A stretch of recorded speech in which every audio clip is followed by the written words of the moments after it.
김대중 대통령의 한강도 전라도잖아요. 보수들은 그게 불편한 거죠.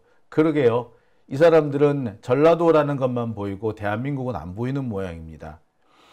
김대중 대통령이 노벨 평화상을 탄 것도, 또 한강 작가가 노벨 문학상을 탄 것도 사실은 그 5.18이라는 우리 아픈 역사가 있기 때문 아니겠습니까? 그 아픈 역사를 평화로 승화시키고 그 역사를 문학으로 승화시켰기 때문에 세계적인 상을 받은 겁니다. 어떻게 보면 당연한 귀결일 수도 있을 것 같아요.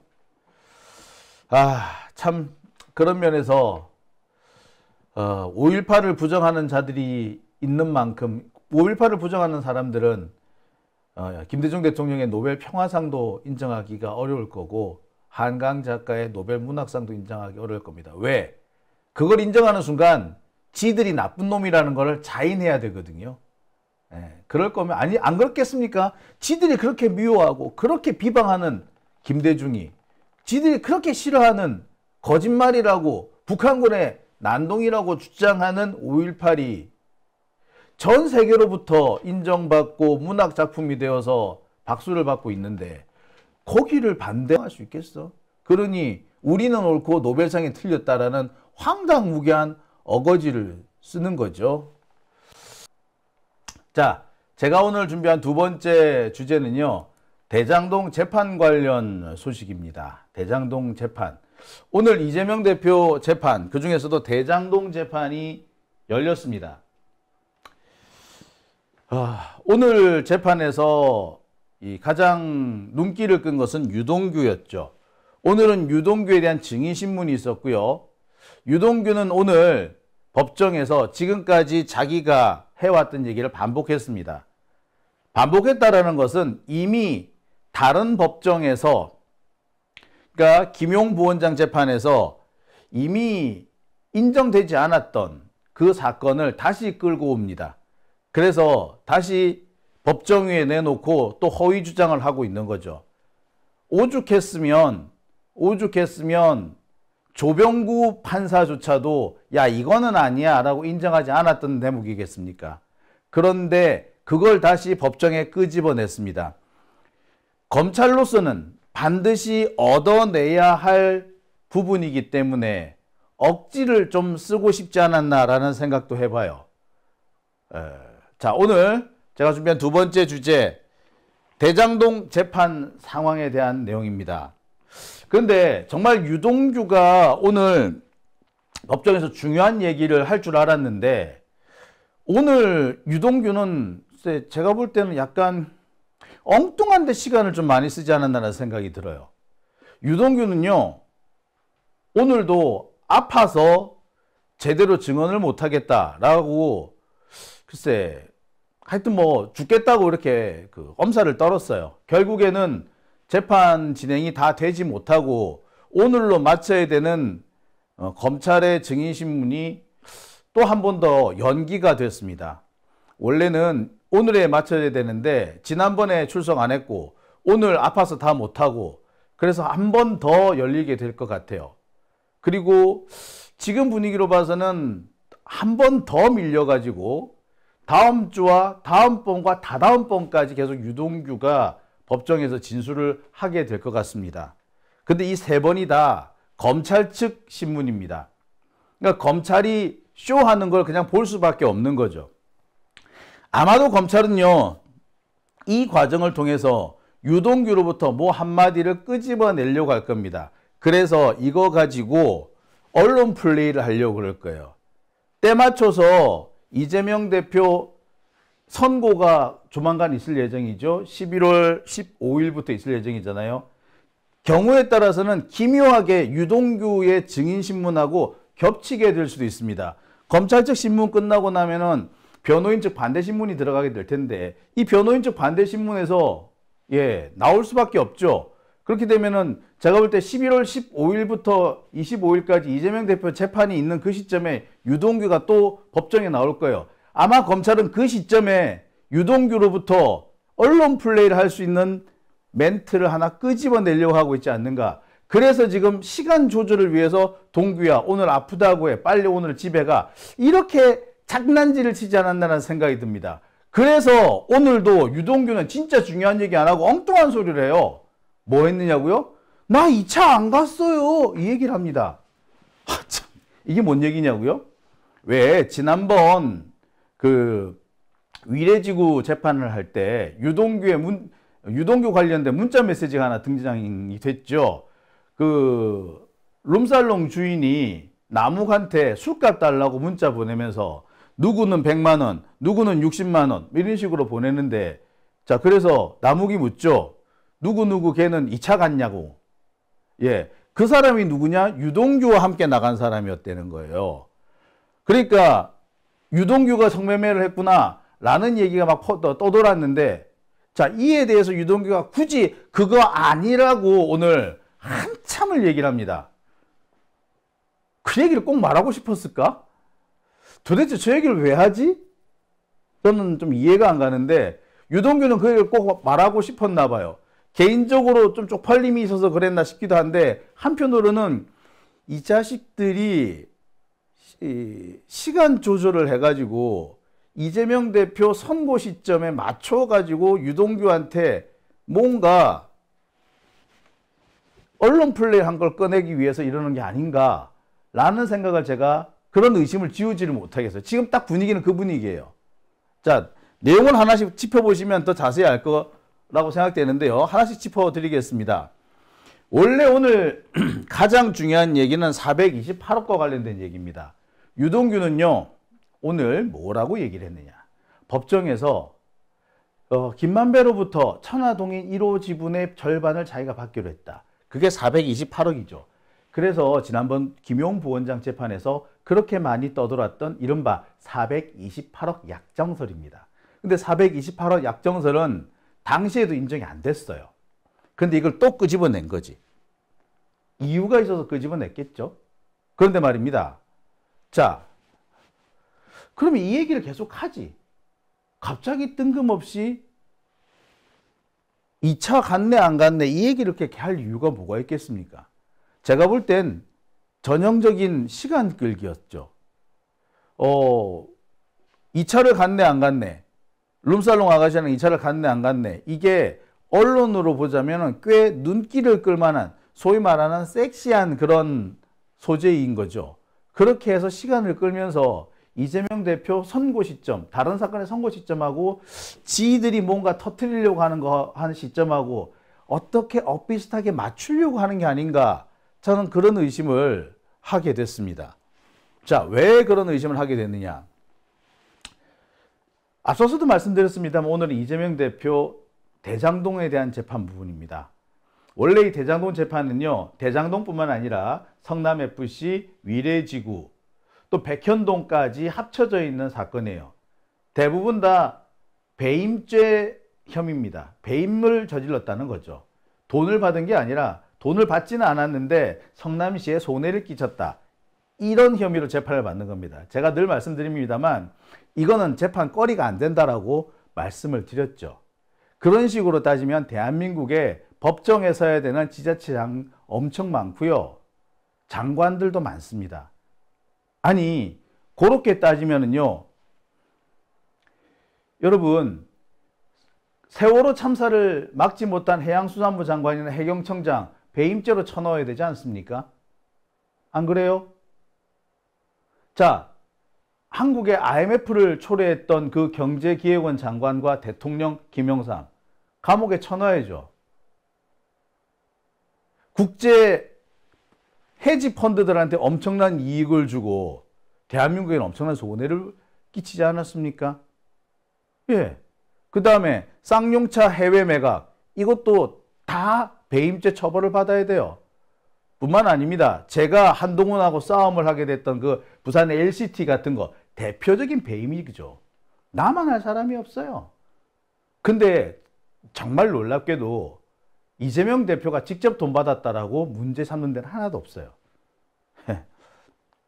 그게 자꾸 논란이 되니까 나중에 검찰은 제3자 뇌물이라는 희한 야리꾸리한 걸 갖고 오죠.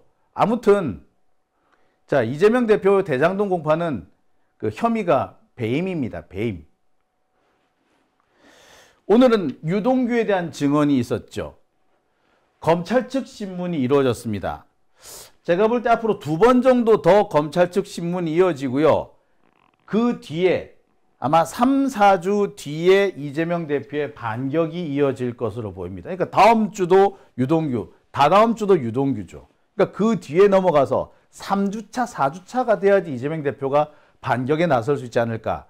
그 변호인 반대 신문에 들어갈 수 있지 않을까라는 생각이 듭니다. 그러니까 앞으로 2, 3주 정도까지는 조금 우리가 좀 괴로운 시간이 될 수도 있어요. 자, 오늘 유동규는 뭐라고 했느냐? 갑자기 뜬금없이 천화동인 1호를 꺼냅니다. 김만배가 1,000억 원 이상의 이익을 보았다는 천화동인 1호. 이 천화동인 1호의 절반이 유동규는 지 거라고 그랬잖아. 그래서 차 띄고 포 띄고 세금 띄고 뭐 띄고 하고 나니까 428억이 남았는데 그 428억이 김용, 정진상과 함께 자기들이 먹기로 했다는 거죠. 처음에 유동규는요, 이 천화동인 1호의 절반이 지 거라 그랬어. 정경학 녹취록에 보면은 유동규가 계속 428억 내놓으라고, 내 지분 내놓으라고 계속 땡깡을 부리죠. 김만배는 끝까지 안 줍니다. 이런 핑계 저런 핑계 대면서 안 주려고 들어요. 나중에는 소송하라고 막 그러지. 그래서 소송하면 어떻게 된다? 야, 유동규가 절대 이거 못 찾아가. 소송하면은 남욱이가 가져가야 되는데 남욱이 가져가게 되면 남욱이 지가 챙기지 유동규한테 주겠어? 안 줘? 그래, 차라리 난 그럼 남욱이한테 주고 말지 뭐. 이러더라. 이렇게 얘기를 하죠. 즉 유동규는 처음에 지 거라고 그랬어. 처음에. 그러다가 나중에 어느 순간이 되니까 실은 그게 내게 아니고 김용, 정진상하고 같이 나눠 먹기로 했다. 3분의 1씩. 그렇게 말을 바꿉니다. 그러다가 어느 순간부터 뭐라고 얘기한다? 이재명 거나 다름없는 거다. 이재명의 선거 자금으로 마련한 거다. 라는 식으로 어거지를 쓰기 시작하죠. 증거는 하나도 없어요. 오로지 유동규 지 주둥이삐 없어. 그런데 재밌는 거는요. 맨 처음 이 천화동인이 만들어질 시점 2014년 이 무렵까지만 해도요. 아무런 언급이 없습니다. 그러다가 2016년부터 갑자기 유동규의 지분이라는 것이 생기기 시작합니다. 우와, 이게 뭐죠? 자, 이래서 나오는 얘기는 남욱도 유동규가 천화동인 1호에 지분이 있는지 처음 알았다라고 얘기도 합니다. 갑자기 뜬금없이 툭 튀어나온 겁니다. 정확하게 말하자면 2016년이 아니고 2018년이나 돼야지 그러니까 유동규의 지분, 천화동인 1호 지분이 나와요. 그래서 2020년까지 계속 그 얘기가 나오는 겁니다. 초기에는 입도 뻥끗 안 했어. 유동규도 지도 이게 지분이 있다라는 말 한 적이 없어요. 근데 갑자기 툭 튀어나오죠. 아무튼 유동규는 뭐라고 주장을 하느냐. 이재명을 대통령으로 만들기 위해서 1,000억 정도가 필요했고 그 자금을 이렇게 만들고 있었다라고 합니다. 그러면서 오늘은 뭐라고 얘기까지 하느냐. 공모지침서가 나갈 시점에 김만배가 지가 번 것의 절반을 내준다 카더라 라고 진술을 합니다. 오늘 법정에서 2014년에 김만배가 천화동인 1호 지분의 절반을 저한테 주기로 했다. 그렇게 말을 했다는 거예요. 근데 문제는 그때는 천화동인 1호 그 무렵에는 천화동인 1호가 채 만들어지지도 않았었습니다. 그러면서 자기가 지분이 있다. 김만배한테서 절반 받아서 주기로 했다. 이 얘기를 김용, 정진상한테 보고했다라고 오늘 진술을 해요. 자, 여기서 검찰이 다시 묻습니다. 그래? 그럼 이재명한테도 보고했어?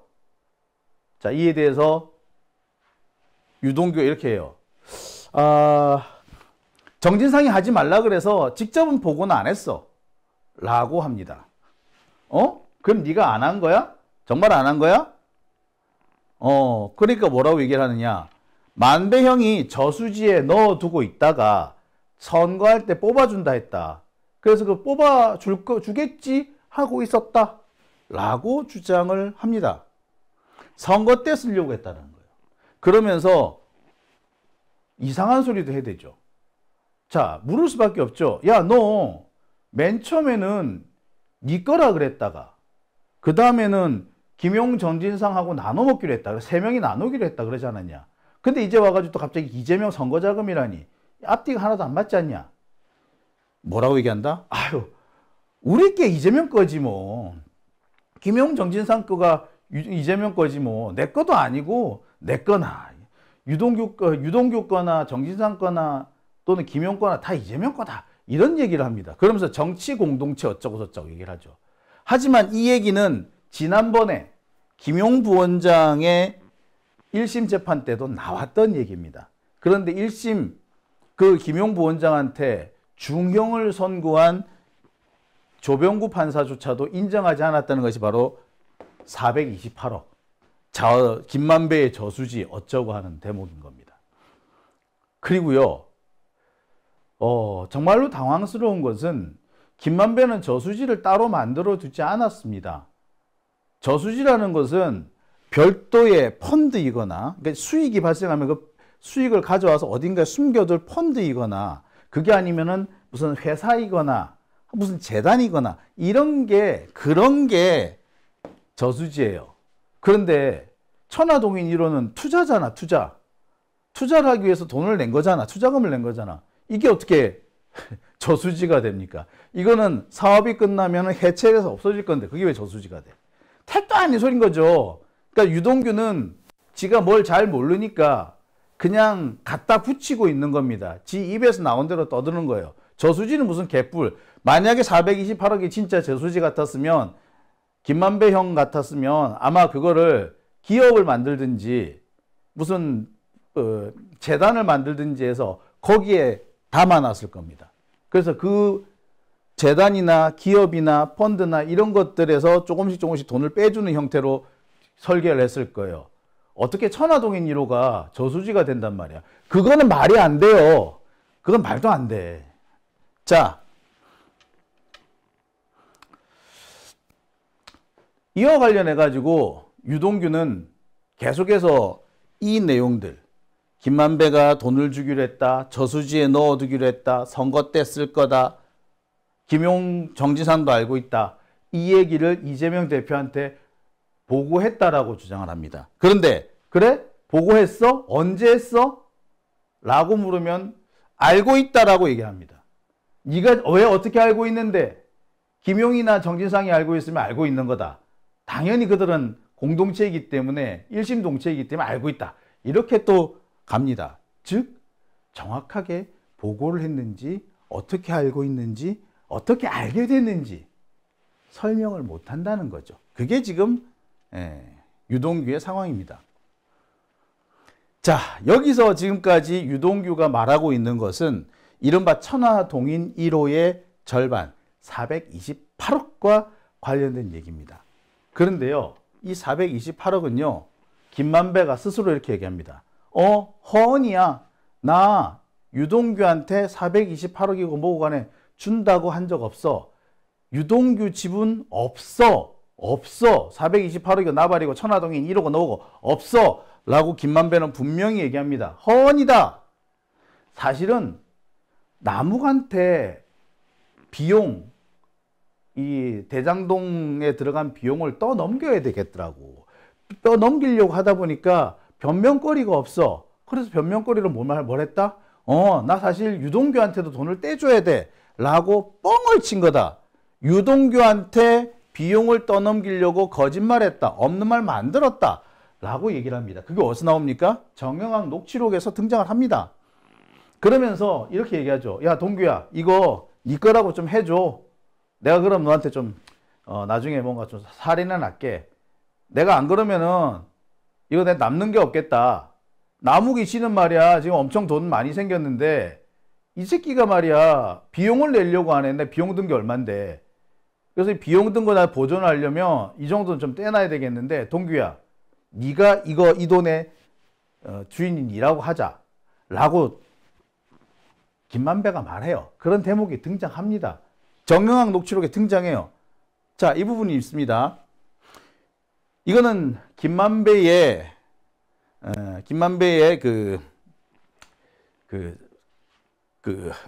검찰 수사 기록입니다. 이렇게 되어 있습니다.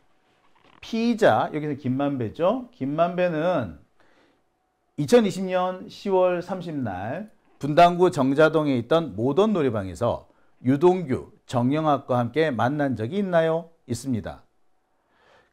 그러나 사실 천화동인 1호는 유동규로 보이는 내용이 확인되는데 천화동인 1호는 유동규를 위한 이익 배당금 명목의 회사가 맞습니까? 아닙니다. 유동규를 위한 회사가 아닙니다. 라고 김만배가 분명히 얘기를 하죠. 검찰 수사 기록에 나와요. 자, 검찰이 다시 묻죠. 아니 그러면 천화동인 1호가 사실상 유동규 것이라고 유동규가 그렇게 얘기를 했는데 그 이유가 뭡니까? 김만배는 이렇게 얘기합니다. 저는 그런 말 한 기억 없습니다. 다만 그때 남욱과 지분을 결산하는 과정에서 연락이 잘 되지 않고 남욱에게 10%를 어떻게 정산해 줄 것에 대한 얘기를 하는 과정에서 그런 얘기가 언뜻 나왔던 것밖에 없습니다. 즉 천화동인 1호가 사실상 유동규의 것이다라는 말은 사실과 다르다. 그런 사실은 없다.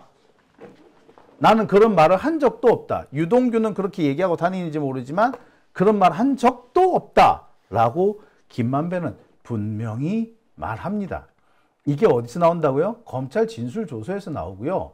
예, 그 다음에 정영학 녹취록에서도 등장합니다. 게다가 유동규는 이 428억과 관련해 가지고 앞뒤가 안 맞는 주장도 늘어놓습니다. 뭐라고 얘기를 하느냐? 자, 유동규는 이렇게 말을 해요. 유동규는 이렇게 말합니다. 뭐라고 얘기를 하는고 하니? 자, 원래 맨 처음에는 이 428억에 대해서 김용, 정진상과 함께 각각 3분의 1씩 나눌 돈이다 라고 주장을 합니다. 그러다가 이재명의 정치 공동체를 위해서 쓸 돈이다 라고 또 얘기를 해요. 3분의 1씩 나눠 먹기로 했다 라고 해놓고는 갑자기 이재명 돈이다 라고 말을 바꾸는 거예요. 자, 그런데 이게 사실 앞뒤가 안 맞는 내용이죠. 자, 김용, 정진상과 함께 3분의 1씩 나눌 돈이다 라는 의미와 이재명의 정치 공동체의 돈이다. 이건 양립할 수 없는 주장이 됩니다. 그렇죠. 3분의 1씩 나눈다는 것은 나눠 가진다는 거잖아. 근데 정치 공동체의 돈이다 라고 하면 굳이 나눌 이유가 없죠. 뭉탱이로 나누면 되는 거잖아. 근데 왜 이걸 나눠? 예, 따라서 앞뒤가 안 맞는 얘기입니다. 자, 그 다음에 또 있습니다.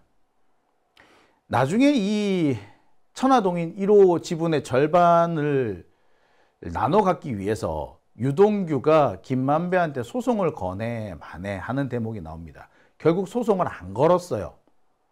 그런데 말이야, 만약에 이 돈이 이재명의 돈이었다면 김만배가 그 돈을 떼어먹을 수 있겠어요? 결과적으로 천화동인 1호 돈은 유동규한테 가지도 않았고 김용한테도 가지도 않았고 정진상한테도 가지도 않았습니다. 그냥 김만배가 다 꿀꺽 했어. 유동규가 이 돈을 받아가려면 남욱을 앞세워서 소송을 걸어야 하는데, 자, 이 소송을 그러면은 만약에 이 돈이 이재명 돈이었다면 소송은 사실상 누가 걸어야 돼? 이재명이 걸어야 되는 거잖아요. 그러면 유동규는 이재명 대표한테 가서 말을 했어야 합니다.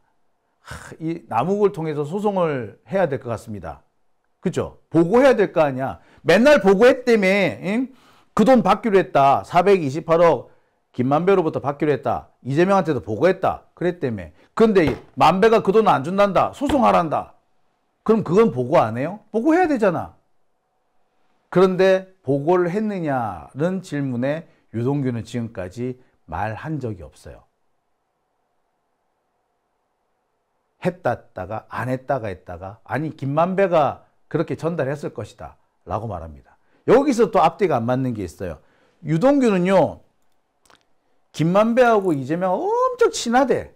엄청 친하다고 얘기를 했어. 그래서 천화동인 1호 절반을 이재명한테 준다 뭐 이런 식으로 얘기를 합니다. 그런데 그렇게 친한 사람의 돈을 김만배가 떼먹겠다고? 그 친한 사람한테 428억 주기로 했는데 그 사람 돈을 떼먹는다고? 그래 놓고서는 또 김만배가 나 돈 떼먹을 거예요 하고 이재명한테 전화했다고? 예, 전혀 앞뒤가 안 맞죠. 그러니까 이게 앞뒤 안 맞는 얘기를 유동규가 엄청 많이 합니다. 뿐만 아니에요. 자, 변호사가 이렇게 묻기도 합니다. 그래, 428억. 그거 만배가 준다고 그랬어? 아니면 네가 달라고 그랬어? 이에 대해서 유동규는 그때 말이 달라집니다. 2022년 사건 초기에는 김만배가 이렇게 하기로 했다라고 정했고, 그렇다고 얘기하더니 갑자기 법정 진술, 작년 재판하는 중에는 정진상이 그렇게 제안했다라고 말을 바꿉니다. 자, 그런데 문제는 그렇게 말한 시기가 언젠데, 그래? 그랬으면 실제로 약정한 시기는 언젠데, 계약 같은 거 했을 거 아니야. 그건 어딘데? 답을 못 합니다. 자, 사람이 그렇죠. 거짓말을 하다 보면은 언젠가는 이렇게 막히는 대목이 나오는 겁니다. 바로 지금 김만배가 여기서 막히는 거죠. 이재명 대표한테 다 덮어 씌우려고 계획을 잡아서 판을 짰지만 디테일한 부분까지 일일이 짤 수는 없는 거잖아요. 그렇죠? 약정 시기가 언제였느냐, 언제 준다고 했느냐, 왜 앞뒤 말이 다르냐라고 했을 때 진실을 말하는 사람은 결국에는 한 가지 얘기를 합니다. 근데 유동규는 계속 말이 왔다 갔다 하는 거죠. 솔직히요, 유동규는 이 428억이 지한테 온다고도 얘기도 안 했고, 지가 그 지분이 있다고도 생각을 안 했습니다. 실제로 유동규가 여러 가지 여기저기 자료에서 보면은 진술한 자료도 있고 몇 가지 나오는데, 거기에서 428억 내 거 아니다 라고 말하는 게 종종 있습니다. 심지어 법정에서는 뭐라고 한다? 내 거 아니다. 내 거 같았으면 내가 그렇게 어정쩡하게 했겠냐 라는 말도 해요. 그러니까 실제 아까 말씀을 드렸죠. 428억을 결국 김만배가 안 줘요. 유동규는 그걸 내놓으라고 몇 번 하는데 김만배는 결국 안 줍니다. 유동규가 소송을 해서 가져가네 마네 막 이런 얘기가 나오죠. 그런데 결국 그 소송을 하지도 못해요. 그리고 김만배는 돈을 주지도 않습니다. 그렇다면은 유동규식의 주장을 그대로 인용을 하면은 만배형이 이재명 대표 돈을 꿀꺽한 거잖아. 그죠? 그랬으면 지금이라도 막 이재명 대표한테 그 해가 되는 말을 쏟아내야 되지 않습니까? 지 돈을 목을 되찾으려면. 그죠? 근데 한 번도 그런 얘기 하지 않았죠. 즉, 유동규의 말이 사실이 아니라는 것을 김만배의 태도로서도 확인이 되는 겁니다. 아무튼 오늘 유동규는 이미 이 김용 재판에서 사실이 아닌 걸로, 그래서 신빙성이 없는 걸로 판단이 끝난 이 428억을 다시 끌고 옵니다. 아마 검찰은요, 다음번 재판에서 이 428억에 대해서 더 얘기를 할 겁니다. 그래서 이 428억 운운하면서 또 언론 플레이를 하려고 들 거예요. 그리고 그 시점은 정말 공교롭게도 정말 우연의 일치겠습니다만 이재명 대표 다음 선고 기일과 맞춰질 겁니다. 개새끼죠. 자, 상황이 이쯤 돼서 저는 이게 조금 오늘 힘들겠는데 라고 생각했는데, 갑자기 여기서 유동규의 진술이 다른 쪽으로 튑니다. 갑자기 유동규가 저 할 말 있어요 라고 하더니 2차 비용에 대한 얘기를 합니다. 자, 이 2차 비용이 뭐냐? 제가 좀 한 2, 3주 전에 보여드렸던 겁니다. 이거 혹시 기억하십니까? 나묵하고요, 술집 마담, 유흥업소 마담 하고 카톡 대화를 나누죠. 유동규가 술을 먹고 갔어요. 그 술값 이제 정산 좀 부탁드릴게요 라고, 아마 강남의 룸살롱 C집이라 그러든가 C집이라 그러든가 뭔가 예. 하여튼 거기에서 네, 일하던 채린이가 나무관한테 문자를 보내요. 유동규가 술 먹고 갔고요. 그때 들어간 돈은 얼마고요? 아가씨 비용 얼마고 테이블 차지는 얼마고 하여튼 이렇게 돼가지고 400 얼마 주세요. 라고 합니다. 자, 그러니까 나무기 묻죠. 야, 누구 왔는데? 그러니까 뭐 안경 쓴 오빠하고 안경 안 쓴 오빠가 왔다는 둥. 그래서 그 사람들이 누군데? 라고 하니까 이 채린이가 아마 정진상, 김용, 유동규 이렇게 온 것 같다. 무슨 정모시기 하는 기자도 왔었다. 뭐 요렇게 얘기를 합니다. 아, 그래? 확실해? 성남시장 측근 맞아? 이렇게 답하죠. 바로 그 카톡에 나오는 내용입니다. 이 카톡에 뭐라고 나오느냐 하면은 갑자기 뜬금없이 나오는 것이 효민이는 2차비 포함이란 얘기 나와요. 여기 아가씨들한테 얼마를 줬다라고 하는 것 중에 다 60만 원, 민서 60만 원, 누구 60만 원인데 갑자기 효민이만 100만 원인 거야. 그래서 효민이는 2차 포함? 그러니까 채린이가 이렇게 얘기를 합니다. 아니, 나는 2차 보내준 게 아니고 식사하러 보내는 거야. 우리는 모르지. 뭐 이렇게. 예. 성매매는 불법이죠. 따라서 이 불법적인 성매매를 알선했다라고 하게 되면은 큰 처벌을 받습니다. 따라서 채린이는 2차라고 말 안 하고 아니 그냥 나는 그냥 식사 보내준 거야 라고 핑계를 댄 거죠. 자, 이 카톡은요 사실 엄청나게 한때 시끄러웠던 카톡입니다. 예. 주대 150, 아가씨 1, 100. 여기서 아가씨 1이 효민이죠. 아가씨 2, 60. 여기서 아가씨 2는 정땡인가 뭐 그래요. 그 다음에 아가씨 3은 뭐 민서 뭐 그래요. 자, 그러니까 아가씨 다른 두 사람은 60만 원인데 왜 효민이만 100만 원이냐? 얘 2차 비용 들어간 거 맞아? 라고 한 거죠. 자, 바로 이 카톡입니다. 자, 이 카톡을 두고 나중에 이 마담 채린이죠, 채린이가 법정의 증인으로 나옵니다. 그래서 여기서 김용, 정진상이 왔다 갔다라고 했는데 이게 진짜 왔다 갔다 한 게 맞냐라고 하니까 채린이 그때서 얘기를 바꿉니다. 사실 나 김용, 정진상 얼굴도 몰라요. 그냥 분위기가 아, 저 사람은 공무원인갑다. 아, 저 사람은 정치 쪽 하는 사람 같다. 그래서 그냥 내가 찍은 거다. 라고 나중에 발을 바꿉니다. 지금도 그렇대요. 김용이고 정진상이고 얼굴을 모른대요. 그런데 그때는 어떻게 알았겠어?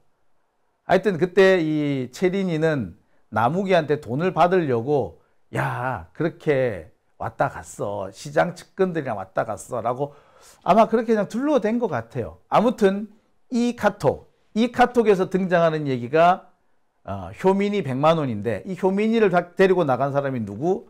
예, 유동규인 거죠. 그래서 다들 뭐라고 얘기했다? 야, 유동규가 성매매했나 배? 야, 이게 2차 같네. 라고 얘기가 나왔던 거죠. 그런데 이 부분에 대해서 유동규가 뭐라고? 바득바득 나 아니에요. 내가 한 거 아니에요. 라고 말을 하는 겁니다. 자, 자, 볼까요? 네. 자, 그러면서 갑자기 뜬금없이 오늘 자신의 2차 비용에 대한 얘기를 막 떠듭니다. 그 2차 비용 나 아니야. 100만 원 한 거 맞는데 내가 성매매했다고 100만 원 준 거 아니야. 막 그런 얘기를 떠들어요. 하루 종일 지 옆에 앉혀놓는 비용이다. 뭐 이런 식으로 얘기를 합니다. 자, 참 김용, 정진상, 뭐 유동업소 접대 이렇게 쌩 난리를 쳐놓고 이제 봐서 아니었다라는 얘기가 막 나오는 거죠. 참 어처구니가 없습니다. 아무튼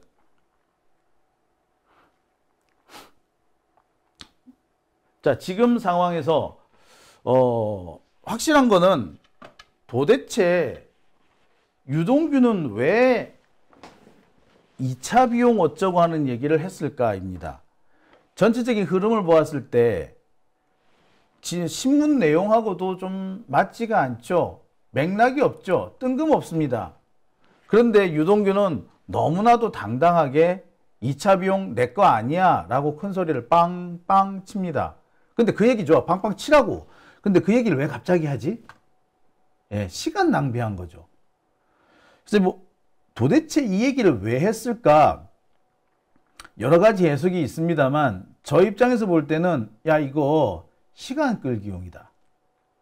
유동규는 다른 재판에서도 1심 뭐 정의용 부원장 1심 재판 같은 것에서도 보면 뜬금없는 진술을 해가지고 재판을 지연시키는 사례가 있었습니다. 근데 그 뜬금없는 내용이 기사 쓰기에는 참 그럴싸한 내용들인 거지. 자, 결국은 뭐다? 이거는 시간 끌기용이 아니었을까 저는 판단합니다. 시간을 왜 끈다? 아까도 말씀드렸듯이 언론 플레이할 시점 유동규가 428억가 천화동인 1호 지분의 절반 428억 약정서를 가지고 이재명 대표의 이 다른 사건 선고기일 11월 15일과 뭔가를 좀 맞추려고 하는 게 아닌가 저는 그런 의심을 해보게 됩니다. 그러니까 뜬금없잖아 갑자기. 자, 아마 유동규가 그런 의도를 갖고 있다면 그 배경에는 검찰이 있을 겁니다. 검찰이 아마 유동규를 좀 그렇게 유도한 것 같아. 실제로 오늘도 보면요. 유동규는 아파서 자기가 정신이 없어서 도저히 진술을 못하겠다고 하면서 예정되어 있던 증인신문을 오후 증인신문 한 절반 정도만 하고 끝을 냅니다. 그러니까 못한 부분은 다음 재판 때 또 해야 되는데 지금까지 유동규의 행태를 볼 때 하루 종일 풀로 앉아가지고 재판을 받지는 않을 것 같아요. 그렇게 되면은 한 번 더, 또 한 번 더 이렇게 증인신문을 해야 되는데 그럼 시점이 딱 11월 15일과 겹치게 될 겁니다.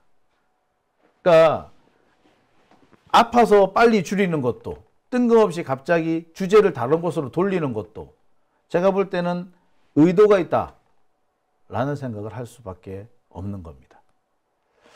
자, 오밤중의 뉴스 함께하고 계신 지금 시간은 11시 11분입니다.